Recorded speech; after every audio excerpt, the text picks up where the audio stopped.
Үшінші, соглашение о конфиденциальности.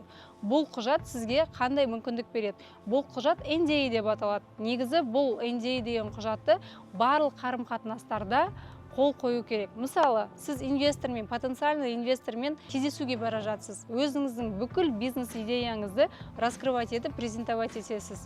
Егер сол кездесудің алдында сіз инвестормен NDA-ге қол қойсаңыз, ол инвестор сол жақтағы ақпаратты қолдана алмайды. Сізге қарсы басқа рынокта қолдана алмайды.